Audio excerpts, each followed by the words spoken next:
हमारे हरि सिंह राठौर जी साहब, जिनकी आज तिथि स्मृति है, परम आदरणीय महंत सतनाम साहेब, परम पूजनीय माता चुका माता जी एवं माताओं, बहनों और भाइयों, प्यारे बच्चों, आज हम सब लोग यहाँ पे फिर से दर वर्ष की भांति यहाँ हम लोग सब लोग उपस्थित हुए हैं।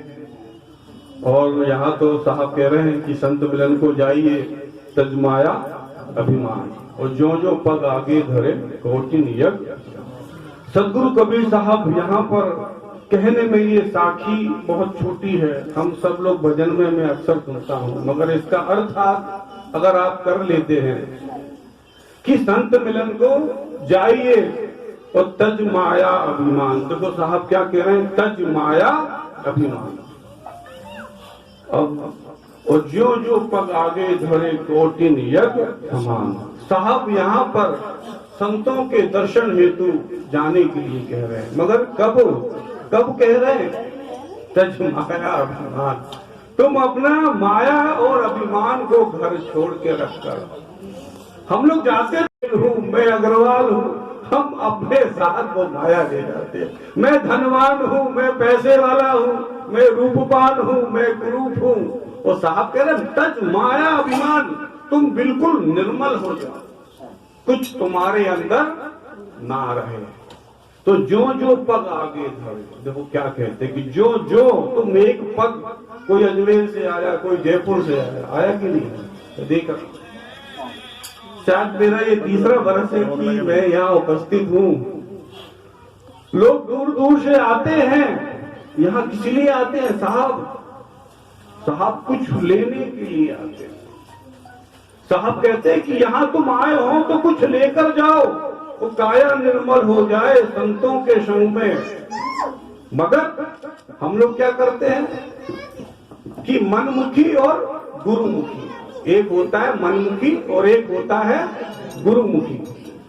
तो जो मनमुखी होता है तो हम लोग गुरु के आश्रमों में तो जाते हैं, संतों के आश्रमों में तो जाते हैं, सदगुरु के आश्रम में तो जाते हैं, मगर क्या करते हैं, जब कहानी सुनाता। एक बार एक महात्मा जी थे, ऐसी कुटिया में जंगल में रहते थे।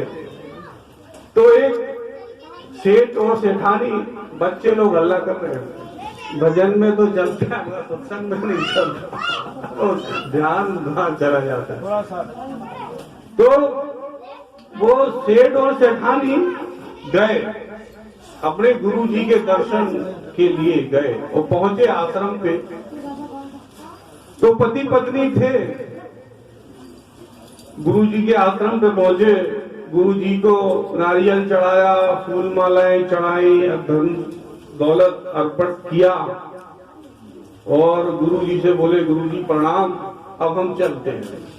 तो गुरु जी बोले, भाई तू अभी अभी तो आया है, 2 मिनट भी तेरे को नहीं हुए और तू बोलता है चलता, कम से कम चाय तो पी के जा। बोले नहीं गुरु जी जल्दी है, मीटिंग है, बड़े काम से जाना है। तो वो गाड़ी लेके आए थे सेठ जी, आश्रम के बाहर निकले और गाड़ी में बैठ गए। और जैसी गाड़ी में बैठ गए तो एक गधा गाड़ी के सामने आ गया। तो सेठानी बोले सुनो जी, बोले क्या, अब सगुन हो गया, अब ये गधा गाड़ी के सामने आ गया। तो बोले क्या करें, बोले उतरो, गुरुजी बोलते थे कि चाय पी लो, तो चलो चाय पी लेते थोड़ी देर, तब तक अब सगुन टल जाएगा। तो सेठ और सेठानी आश्रम में फिर पहुंचे और पहुंचने के बाद गुरुजी से बोले, गुरुजी आप बोलते थे ना चाय की, तब चाय पिला दो। बोले क्या हुआ, बोले कुछ नहीं गुरुजी, गाड़ी के सामने गधा आ गया, तो हमने सोचा चलो अब गधा तो आ ही गया तो चाय पी लेते। तो गुरुजी बोले बेटा मैंने कही तो तूने ना मानी, और गधा बोला तो तूने मानी। तो हम लोगों की यही दशा है। सदगुरु कबीर साहब 600 वर्षों से कहते चले आ रहे हैं, खूब कहते हैं सत्संग में, कोई कसर नहीं छोड़ी साहब ने, कोई कसर नहीं छोड़ी। प्रकाश मुनि नाम साहब खूब कहते चले आए, उन्होंने भी कोई कसर नहीं छोड़ी।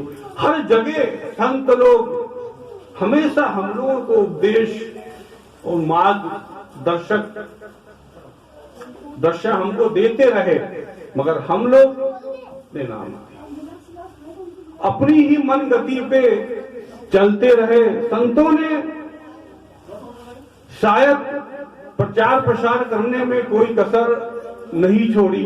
वो हमेशा सत्संग और भजन का प्रचार प्रसार राठौर जी भी खूब करते थे। जगह जगह घूम के दामाखेड़ा तक घूम घूम के वो भजन गाते थे, संतों का प्रचार प्रसार करते थे। मगर आज हम लोग जो है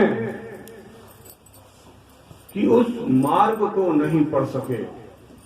और साहब सदगुरु कबीर साहब ने कहा है कि जीवन जोवन राजमंद अविचल रहे न कोई, और जो दिन जाए सत्संग में जीवन का फल सोए।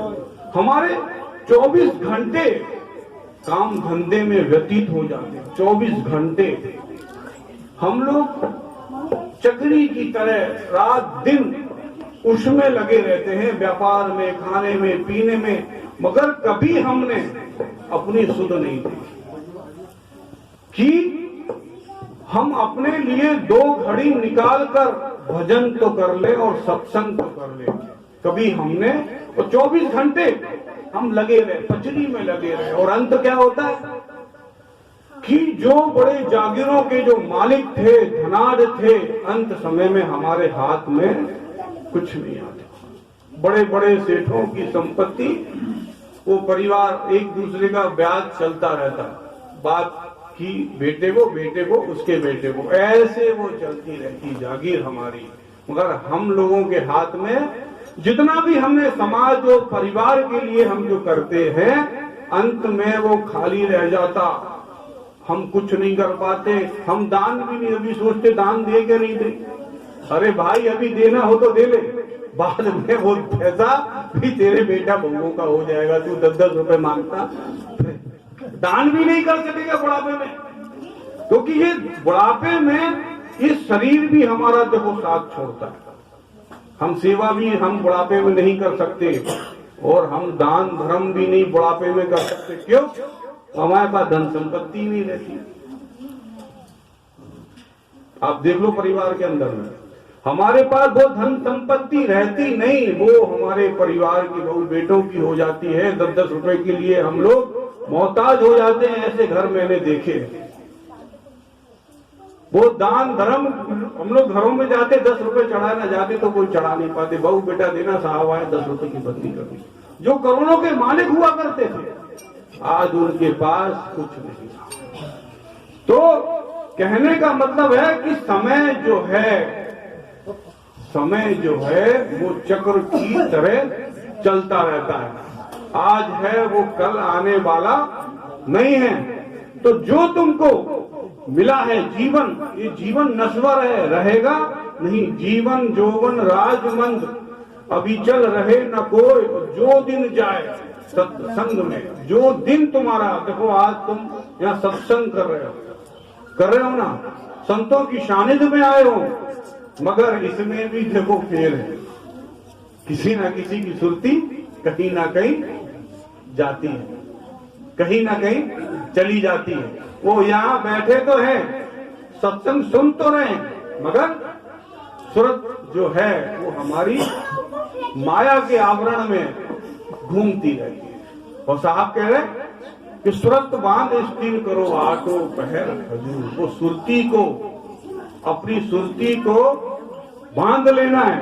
वो कहाँ लगाना है? वो साहब के चरणों में। और साहब के चरणों में लगाकर नाम का सुमरन। संसार में देखो बहुत नाम है। कितने नाम है? 84 कहते हैं, 33 करोड़ देवी देवता हैं और अनंत नाम है। मगर हमारे सदगुरु का जो नाम है, और नाम में और इस नाम में बहुत फर्क है। आप राम का नाम लेता है, कोई सीता का नाम लेता है, कोई गीता का नाम लेता है, कोई कृष्ण का नाम लेता है, मगर ये शरीर के नाम है। राम एक शरीर का नाम है, कृष्ण एक शरीर का नाम है, एक माया का नाम है। मगर सतनाम इसी शरीर का नाम। कोई भी संत साधु महंत ये नहीं कहता कि तू कबीर कबीर बोल। कभी सुना है आपने? वो महंत लोग किसका नाम देते? 5 नाम देते या बेटा सतनाम का जाप का, उस नाम का। क्योंकि कभी क्या कहते, सतनाम जाने बिना डूब मरा संसार। सत्य नाम निज मंत्र है और मंत्र सब छार, सत्य नाम जाने बिना डूब मरा। सब मंत्रण का बीज है सत्य नाम निज सार।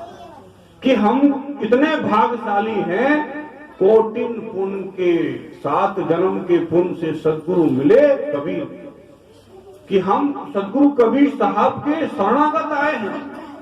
किसके गत आए हैं? सदगुरु कबीर साहब के शरणागत आए हैं। और हम लोगों को संतों की संगति मिली है। हर किसी को संतों की संगति नहीं मिलती। आप सोचो, सुत द्वारा लक्ष्मी पापी के घर में भी हो, संत मिलन हरि कथा तुलसी दुर्लभ।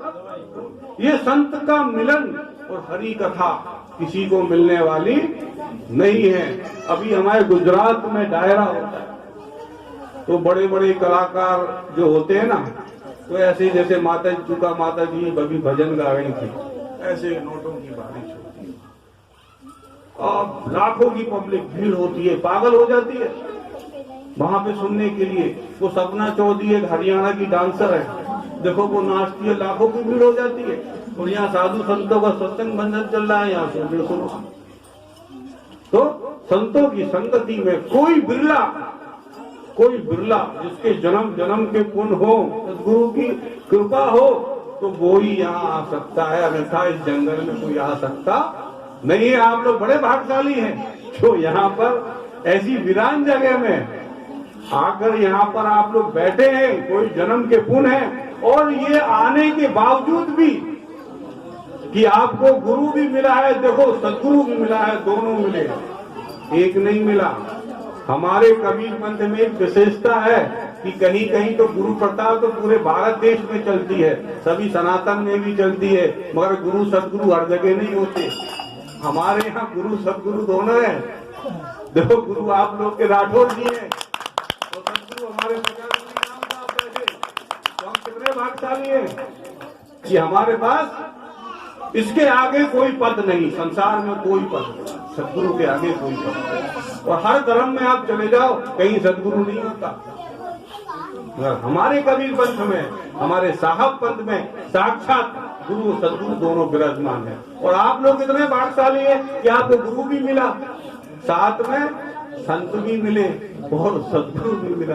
अभी साहब को क्या कौन सी जाके बोले तीर्थ गए फल एक है, तीर्थ गए फल एक है, और संत मिले फल 4, और सदगुरु मिले अनंत फल, वो 3 किया।